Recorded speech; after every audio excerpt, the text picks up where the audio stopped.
Hello दोस्तों, नमस्कार दोस्तों। स्वागत है आप सभी का ऑनलाइन अड्डा फर्स्ट यूट्यूब चैनल पर। इस वीडियो में हम बात कर रहे हैं कई बड़ी और लेटेस्ट अपडेट के बारे में जो कि संबंधित है यूपी टीजीटी पीजीटी एग्जाम कार्यक्रम को लेकर यूपी टीजीटी पीजीटी 2022 की परीक्षा के बारे में। साथ ही साथ अगर बात की जाए असिस्टेंट प्रोफेसर भर्ती परीक्षा के पैटर्न को लेकर, जहाँ पे अगर बात की जाए तो पैटर्न के अंदर एक बड़ा बदलाव कर दिया गया है। बदलाव ये है कि अब जो परीक्षा आप सभी के देखने के लिए मिलेगी वो कहीं ना कहीं बदल गई है। जिस परीक्षा को लेकर यहाँ पे आप सभी के लिए लिखित परीक्षा लिखा हुआ है। वैसे तो उत्तर प्रदेश में हर भर्ती को लिखित परीक्षा के नाम से ही जानते थे, लेकिन अब उसको बदल करके डिस्क्रिप्टिव मोड में कराए जाने को लेकर फैसला लिया गया है। साथ ही साथ मेरिट के अंदर भी एक बड़ा बदलाव कर दिया गया है। डिटेल में इस मामले में हम बात करेंगे। चैनल को सब्सक्राइब करके बेल आइकन को दबा लें और वीडियो को लाइक कर दें, जिससे कि आपको रियल ऑथेंटिक जानकारी ऑनलाइन अड्डा फॉर स्टडी यूट्यूब चैनल के माध्यम से मिलती रहे। सीधे शुरुआत करते हैं मुद्दे की और बड़ी अपडेट के साथ। हमारे देश के अंदर या हमारे प्रदेश के अंदर सबसे बड़ी जो खास चीज़ है वो ये है कि हमारे देश में कुछ हो, नया हो या ना हो, लेकिन बदलाव होता रहता है। बदलाव होता रहता है।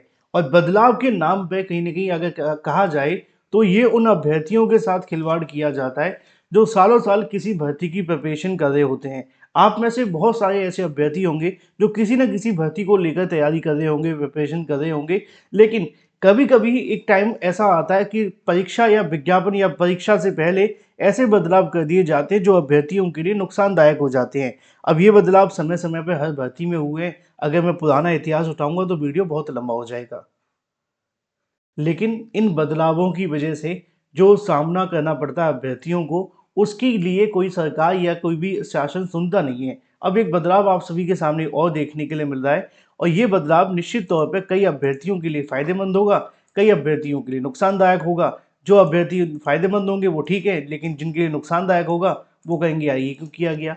अब अगर बात की जाए आप सभी के लिए तो एक बदलाव देखने के लिए मिला है, जहाँ पे अगर बात की जाए असिस्टेंट प्रोफेसर भर्ती की परीक्षा पैटर्न को लेकर, जहाँ पे उनका कहना है कि जो आपकी परीक्षा लिखित मोड में देखने के लिए मिलती थी, या लिखित का मतलब देखो यहाँ पे ना यूपी के अंदर सब्जेक्टिव जो परीक्षा होती है जिसको आप ऑब्जेक्टिव कहते हैं, 4 विकल्प वाली है ना, बहुविकल्पीय, उस परीक्षा को भी कई बार यूपी में लिख दिया जाता लिखित परीक्षा, लेकिन उसका मतलब लिखित से दूर दूर तक होता नहीं था, क्योंकि वो बहुविकल्पी परीक्षा होती थी, एमसीक्यूज टाइप की। ठीक है, बहुत सारे शब्द होते हैं लेकिन मतलब एक ही है कि वो परीक्षा आपकी ऑब्जेक्टिव होती थी। और दूसरी जो परीक्षा होती है डिस्क्रिप्टिव, वो कोई परीक्षा होती नहीं है।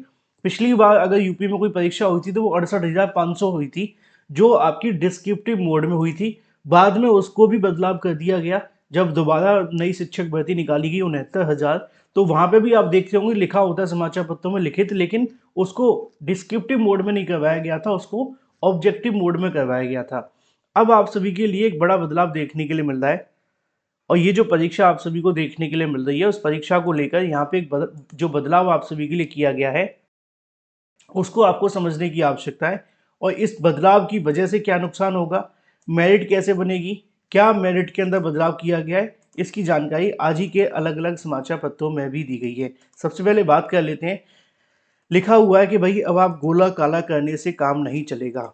गोला काला समझते हैं ना, जो आप जाते थे वहां पे आप सभी को लिखना होता था कि भाई कोई बात नहीं, हमने एक ऑप्शन पढ़ा, 4 ऑप्शन आ गई, एक क्वेश्चन पढ़ा, 4 में से जो हमें सही लगा उसके लिए हमने क्या कर दिया, गोला काला कर दिया। अभी तक तो हमारे अभ्यर्थी बेचारे गोला काला करना नहीं सीख पाए थे। बहुत सारे ऐसे अभ्यर्थी हैं जो 2 गोले काले करके आ जाते हैं, कोई गोले को फाड़ करके आ जाता है, कोई गोले को मिटाने के चक्कर में ओएमआर फाड़ देता है। अभी तक तो ऐसे ही केस चल रहे थे, है ना, और ये फिर से कहीं ना कहीं वापस जाने की कगार पे हैं। अब ये भर्ती को लेकर थोड़ा सा डिटेल में समझा दूं, क्योंकि कुछ अभ्यर्थियों ने सुबह कमेंट भी किए थे कि सर ये असिस्टेंट प्रोफेसर भर्ती के बारे में समाचार पत्रों में आया है, इसका क्या मतलब है। अब असिस्टेंट प्रोफेसर की परीक्षा तो होने जा रही है 16-17 अप्रैल को। तो मैं आपको बिल्कुल क्लियर कर देता हूँ कि ये जो आपके लिए संशोधित किया जा रहा है परीक्षा पाठ्यक्रम के अंदर, मेरिट के अंदर, ये जो परीक्षा है वो आपकी वो परीक्षा नहीं है, क्योंकि ये जो परीक्षा है वो राजकीय महाविद्यालयों के अंदर है, और आपकी जो परीक्षा है वो शासकीय सहायता प्राप्त महाविद्यालयों की है। यानी कि जैसे कि आप टीजीटी पीजीटी समझते हैं ना, टीजीटी पीजीटी अशासकीय सहायता प्राप्त जो माध्यमिक विद्यालय होते हैं उसके अंदर होती है। दूसरी होती है एलटी ग्रेड, जो कि राजकीय स्कूलों के अंदर, राजकीय माध्यमिक जो स्कूल होते हैं उसके अंदर होती है।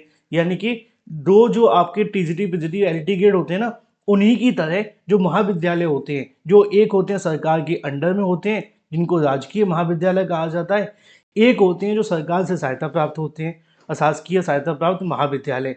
ये उनकी बात की जा रही है और उसकी मेरिट के अंदर बदलाव किया गया है, जिसको आप जीडीसी के नाम से जानते हैं, गवर्नमेंट डिग्री कॉलेज। ठीक है, गवर्नमेंट डिग्री कॉलेज।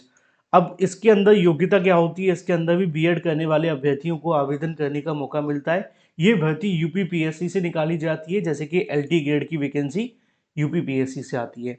ठीक है, ये उस भर्ती के बारे में बदलाव किया गया है। अब इसमें थोड़ा समझ लेते हैं क्या बदलाव है। असिस्टेंट प्रोफेसर भर्ती के लिए आयोजित स्क्रीनिंग परीक्षा अब ओएमआर सीट पर गोला काला करने से काम नहीं चलेगा।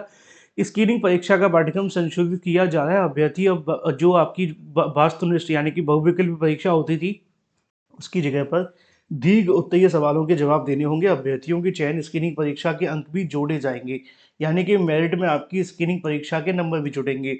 उच्च शिक्षा निदेशालय की ओर से राजकीय महाविद्यालयों में असिस्टेंट प्रोफेसर के 562 पदों के लिए भर्ती के लिए शासन के माध्यम से उत्तर प्रदेश लोक सेवा आयोग को अधियाचन भेजा जा चुका है। अब शासन स्तर पर इसको लेकर जो संशोधन पाठ्यक्रम को लेकर विचार विमर्श चल रहा है। ऐसे में अगर बात की असिस्टेंट प्रोफेसर बनने के लिए अभ्यर्थी अपने ही विषय के कितनी समझ है, इस गहराई को परखने के लिए पाठ्यक्रम में संशोधन करने का निर्णय लिया गया है। पहले स्क्रीनिंग परीक्षा में 52 प्रकार के सवाल आते थे और प्रत्येक सवाल के 4 विकल्प होते थे। अभ्यर्थी सही उत्तर देते थे और उसके बाद में किसी एक विकल्प का चुनकर ओएमआर सीट में गोला काला करते थे और उसके बाद में स्क्रीनिंग परीक्षा केवल अभ्यर्थियों को छंटनी के लिए होती थी, लेकिन मेरिट में इस परीक्षा की कोई भूमिका नहीं होती थी। अभ्यर्थियों का चयन केवल इंटरव्यू में मिले अंकों के आधार पर किया जाता था। अब स्क्रीनिंग परीक्षा के 75% और इंटरव्यू के 25% अंकों को जोड़कर 100% जो आपकी जो मेरिट है उसके आधार पर चयन किया जाएगा। साथ ही स्क्रीनिंग परीक्षा जो आपकी देखने के लिए मिलेगी उसको बहुविकल्पी की जगह पर जोड़ करके डिस्क्रिप्टिव मोड में कराए जाने पर फैसला लिया गया। ये बदलाव इस उद्देश्य से किया जा रहा है कि जो अभ्यर्थी असिस्टेंट प्रोफेसर बनकर छात्र छात्राओं को पढ़ाएंगे, उनके असिस्टेंट प्रोफेसर बनने के पहले विषय के प्रति उनकी समझ की गहराई को परखा जा सकेगा। यूपीपीएससी की ओर से इन दिनों बदलाव में संबंधित प्रस्ताव शासन को काफी पहले भेजा जा चुका है। शासन के परीक्षण के लिए प्रस्ताव उच्च शिक्षा विभाग को भेजा गया है और उच्च शिक्षा विभाग ने उच्च शिक्षा निदेशालय से टिप्पणी मांगी है। सूत्रों का कहना है कि निदेशालय ने अपनी टिप्पणी के साथ पाठ्यक्रम को मंजूरी दे दी है। अब शासन से अंतिम मंजूरी मिलने का इंतजार है और उसके बाद में विज्ञापन जारी किया जाएगा। यूपीपीएससी के माध्यम से आवेदन करने वाले अभ्यर्थी बीएड होंगे जो आवेदन करेंगे। ठीक है, तो मैंने क्लियर कर दिया है जो आपकी असिस्टेंट प्रोफेसर भर्ती को लेकर है। और जो बदलाव हुआ है ये दूसरी भर्ती है जिसका नया विज्ञापन यूपीपीएससी से आएगा, जिसमें बीएड करने वाले अभ्यर्थी बड़ी आसानी से आवेदन भी कर लेंगे। मैंने आपको क्लियर कर दिया है। अब बात कर लेते हैं टीजीटी पीजीटी के बारे में भी। बहुत सारे अभ्यर्थी टीजीटी पीजीटी एग्जाम डेट को लेकर लगातार अभी भी परेशान है। तो देखो, परेशान होने की बिल्कुल भी आवश्यकता नहीं है, क्योंकि शिक्षा सेवा चयन आयोग टीजीटी पीजीटी 2022 की परीक्षा को मई और जून में कराए जाने पर पूरा फोकस बना करके बैठा है। बस उनका जो एक टारगेट है असिस्टेंट प्रोफेसर भर्ती, वो उस पर कहीं ना कहीं फोकस बना के रखे हुए हैं। एक बार असिस्टेंट प्रोफेसर भर्ती हो जाने के बाद टीजीटी पीजीटी को लेकर जो फैसला है वो आयोग की तरफ से ले लिया जाएगा कि किस तरीके से आयोजित करना है, कब तक करना है और कौन कौन सी वो चीज़ें जिनका ध्यान रखना है। तो ये सबसे बड़ी जो चीज़ आप सभी के सामने देखने के लिए मिल रही है परीक्षा को लेकर। परीक्षा आपकी अभी मई और जून में होने जा रही है। सही सटीक ऑथेंटिक जानकारी के लिए चैनल को सब्सक्राइब करके बेल आइकन को दबा लें और वीडियो को लाइक कर दें। Thank you for watching this video.